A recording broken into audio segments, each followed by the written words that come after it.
Halo sobat-sobat YKKI, selamat datang di Positif, podcast sehat inspiratif yang tentunya akan memberikan teman-teman informasi tentang Yayasan Kesehatan Kanker Indonesia, kesehatan dan juga isu-isu menarik lainnya. Tapi sebelum itu jangan lupa like, comment, subscribe channel YouTube kami dan berbagai sosial media dari Yayasan Kesehatan Kanker Indonesia. Positif, here we go!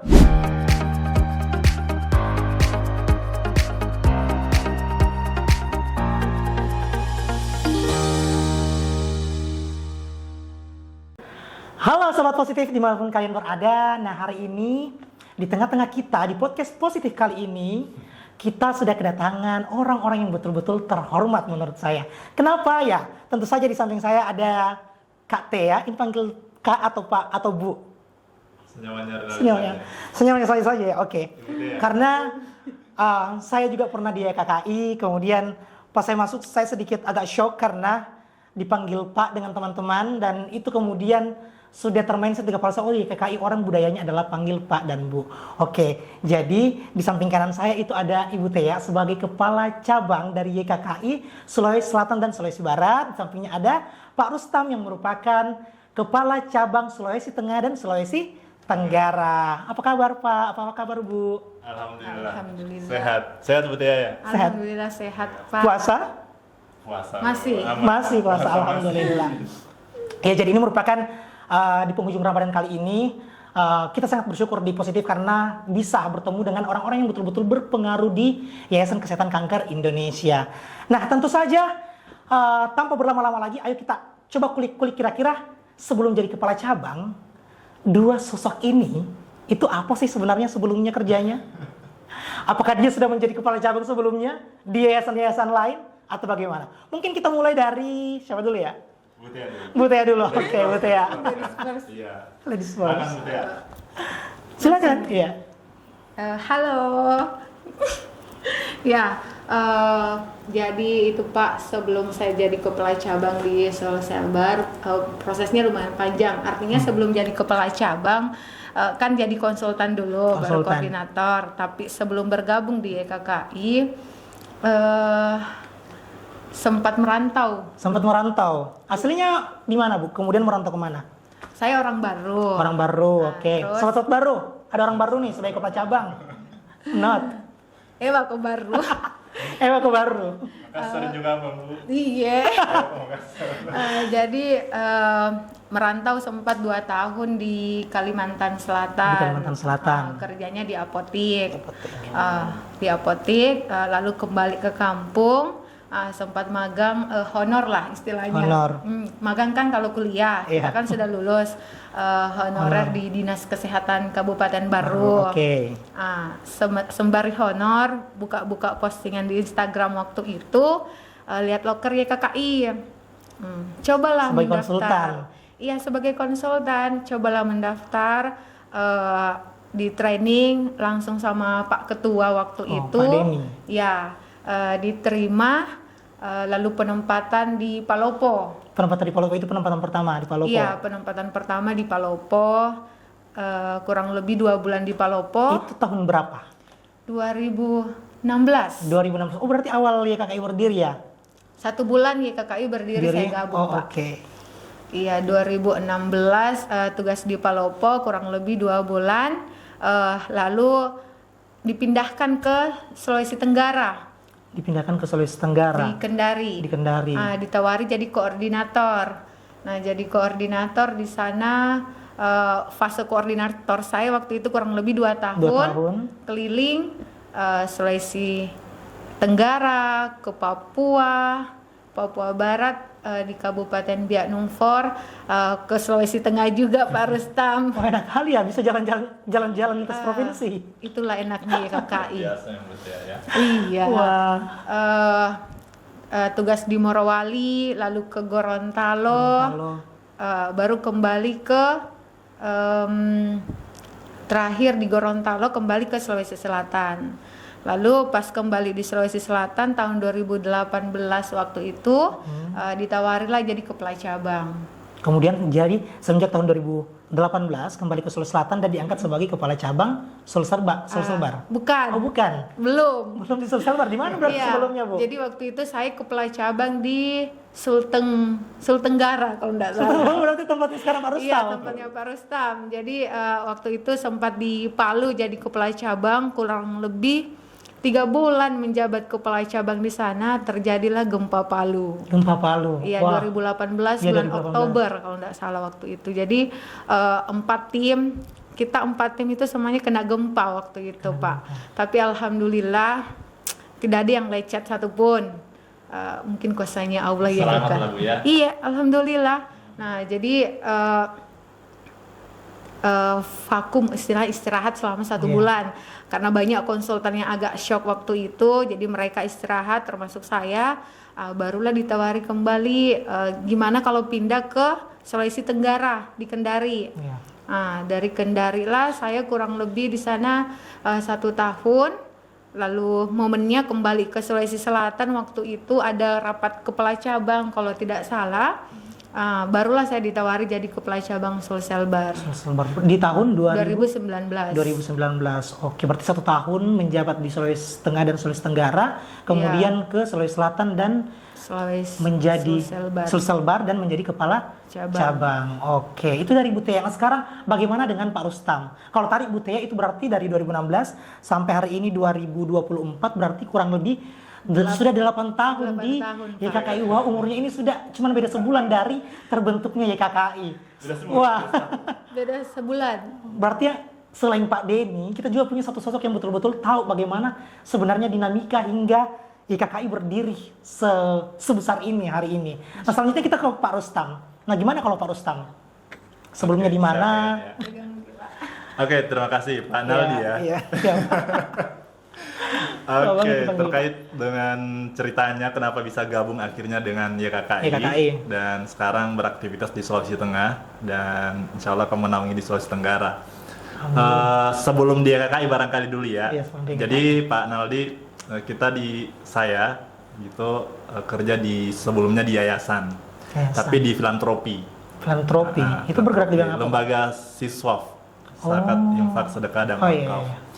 Nah, saya kerja sebelumnya di yayasan dan secara program yang kami laksanakan pekerjaannya ya mengurus banyak orang.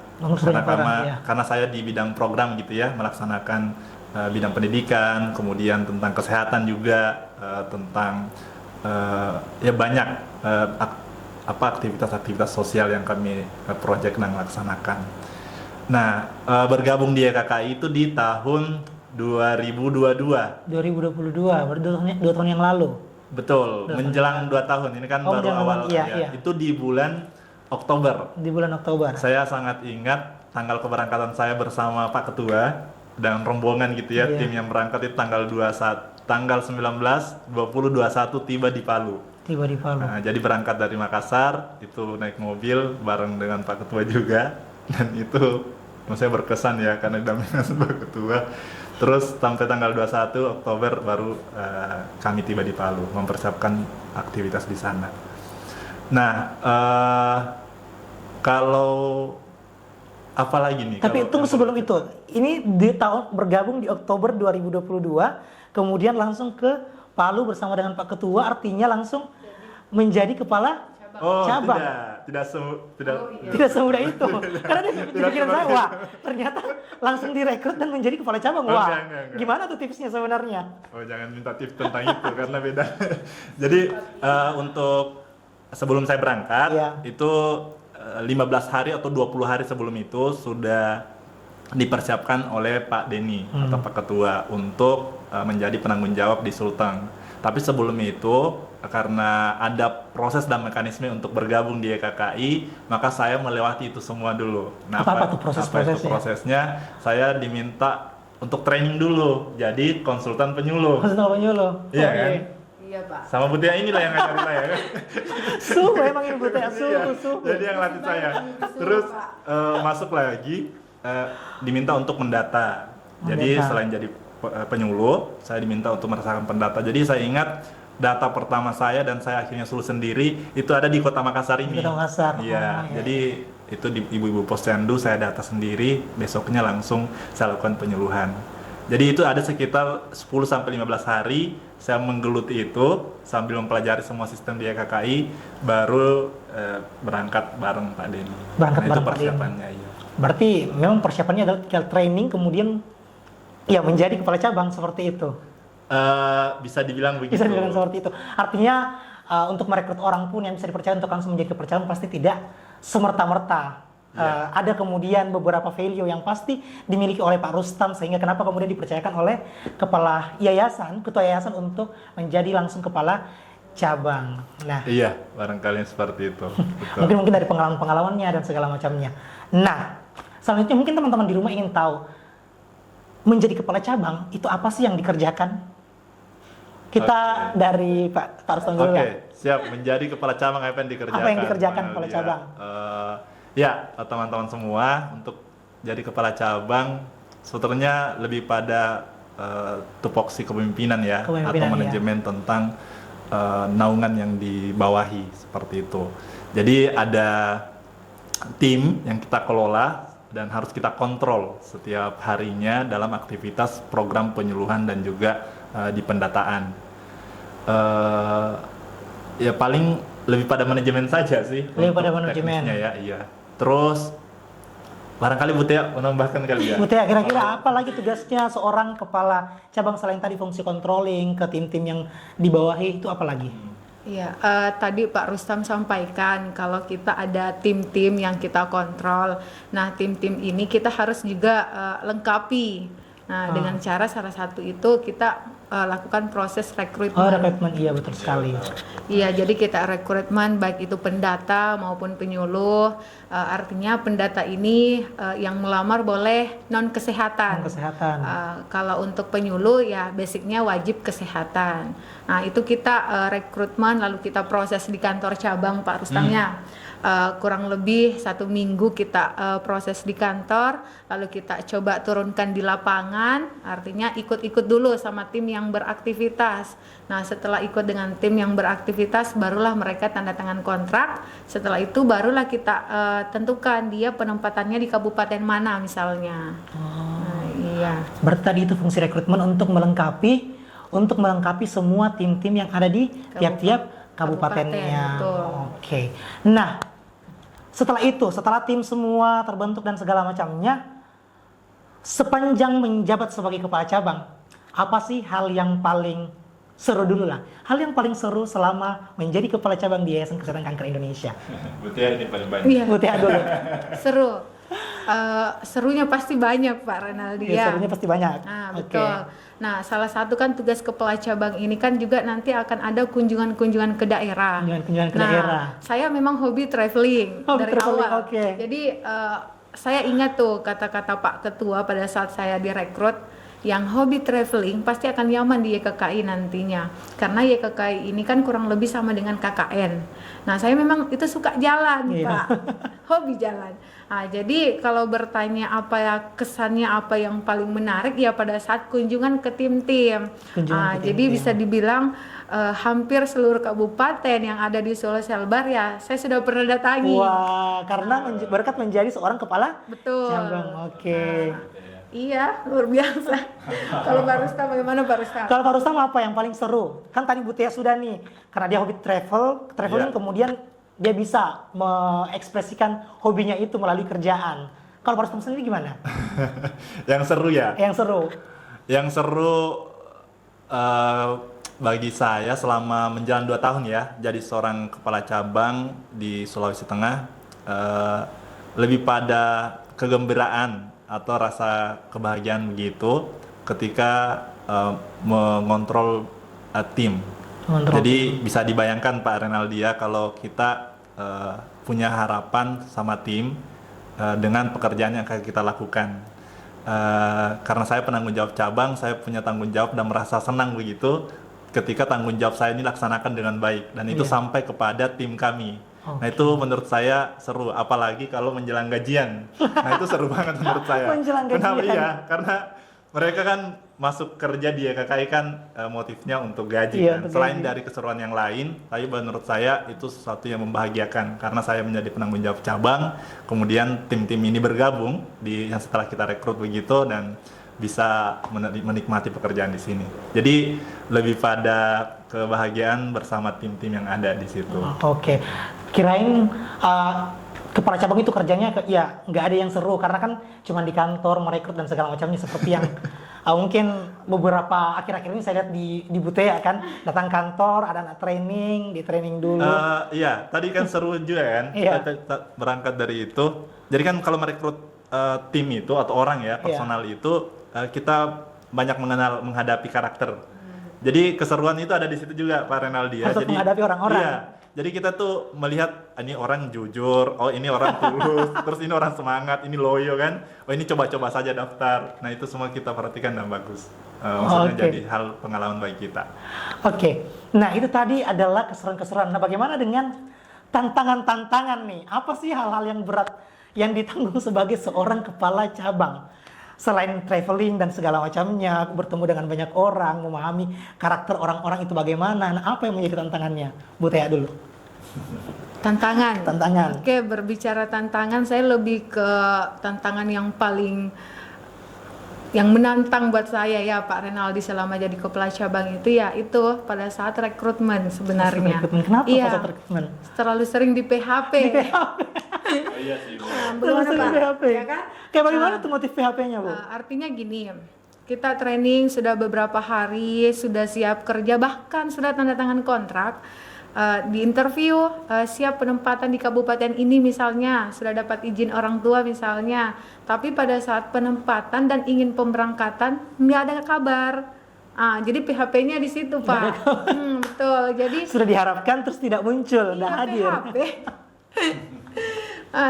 Bagaimana kalau kita Pak? Betul. Kalau Pak Ruslan gimana? Selain PHP tadi itu apa sih yang dihadapi? Ya PHP gitu ya. Jadi saya pernah ada satu kasus, itu sudah tanda tangan kontrak. 2 orang ini kan sudah mau diberangkatkan besok paginya ke Kabupaten Parigi. Tapi besok pagi kami tunggu-tunggu tidak datang-datang. Itu kan PHP sakitnya luar biasa Bu. Betul. Oke, ya kalau tantangan secara spesifik yang bagi saya sendiri rasakan selama di Sulteng itu menanamkan value yayasan. Karena Pak Renaldi dan teman-teman barangkali juga tahu bahwa ketika kerja di yayasan itu punya stigma yang kurang positif di masyarakat. Betul. Nah, yang kita hadapi calon rekrutmen kita itu adalah anak-anak milenial yang punya gengsi terhadap yayasan. Nah, itu yang menjadi tantangan bagi kita dan barangkali bagus juga disampaikan di sini bahwa ternyata ketika kita paham tentang value yayasan dan bergabung di situ itu akan sangat menyenangkan. Dan selain dari value salary gitu ya, dapat gaji setiap bulan, kita akan mendapatkan kebermanfaatan yang bagus dan bisa berdampak ke banyak orang seperti itu. Oke, Wat. Banyak sekali kisah-kisah yang kemudian bisa kita dapatkan, cerita-cerita menarik yang kemudian kita dapatkan dari 2 sosok kepala cabang yang ada di Yayasan Kesehatan Kanker Indonesia. Nah, mungkin itu saja keseruan kita pada siang hari ini karena kita juga berbatas waktu teman-teman, tapi untuk video-video berikutnya teman-teman boleh request siapa nih yang harus kita datangkan lagi. Tapi sebelum kita tutup, mari kita dengarkan closing statement dari masing-masing kepala cabang dulu. Siapa yang pertama? Ibu Tea atau Pak Rustam? Oke, Bu Tea dulu lah. Wah. Closing statement harus ada. Ajak mungkin teman-teman untuk bergabung. Ya, teman-teman, artinya yang ingin bergabung di Yayasan Kesehatan Kanker Indonesia, apa mau gue bilang? Apa Bu kira-kira? Mungkin mengajak teman-teman, harapannya. Oke, semoga YKKI Cabang Sulselbar khususnya ke depannya karena kita lagi membangun asrama kanker khususnya di Kota Makassar, semoga YKKI Cabang Sulselbar punya antisipasi bisa berpartisipasi dalam pembangunan asrama kanker ke depannya. Dan juga saya ingin mengajak teman-teman konsultan yang menonton ini nantinya, halo teman-teman konsultan. Iya, jangan lupa klik donasi. Iya betul. Oke, mungkin itu sekali dari saya Pak Renal. Oke, bagaimana dengan Pak Rustam? Apa nih? Atau harapannya mungkin? Harapannya apa? kali ya. Harapannya YKKI bisa terus maju, bertumbuh dengan semua SDM yang ada, dan alhamdulillah beberapa progres yang kita alami di YKKI tahun ini sudah merilis program YKKI Peduli, dan saya pikir itu sangat dibutuhkan oleh masyarakat luas karena banyak penderita kanker yang membutuhkan bantuan kita. Nah, mudah-mudahan melalui yayasan ini kita bisa membantu lebih banyak orang. Nah, untuk tim kami di Sulawesi Tengah. Oke, halo teman-teman yang ada di Sulawesi Tengah. Konsultan-konsultan kita di Sulawesi Tengah tetap semangat dan berproses gitu ya. Insya Allah ketika kita berproses hasilnya juga akan kita dapatkan seperti itu. Amin. Itu saja barangkali. Oke. Ya. Terima kasih. Iya, jadi mungkin teman-teman yang ada di rumah, jadi hari ini Yayasan Kesehatan Kanker Indonesia sementara menggalang dana untuk mendirikan asrama kanker gratis pertama yang ada di Kota Makassar. Nah, kami harapkan bahwa teman-teman bisa memberikan donasi terbaiknya untuk membantu teman-teman kita yang sementara berjuang hari ini. Nah, mungkin itu saja keseruan kita pada podcast kali ini. Saya ucapkan terima kasih atas kehadirannya Pak Rustam, Bu Tea.